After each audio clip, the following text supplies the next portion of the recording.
زمون پچم کې وسم هاغه روایت کیږي زمون پچم کې وسم هاغه روایت کیږي په مینانو باندې ظلم هډیر زیات کیږي او زمون پچم کې یو غریب پروند لوګي مړ دی بلا خاندان پکې اوسېږي په زکات کیږي زمون پچم کې یو غریب پروند لوګي مړ دی بلا خاندان پکې اوسېږي په زکات کیږي او مخ ملازمه کو داسې صدقې نه قبلېږي هغې لی ورکه چې په چا باندې خیرات کیږي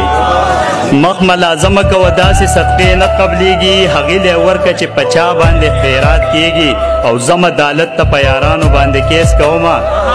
زم عدالت ته په یارانو باندې کیس کومه په دې بانه به یو ځل میاشت کې ملاقات کیږي مننه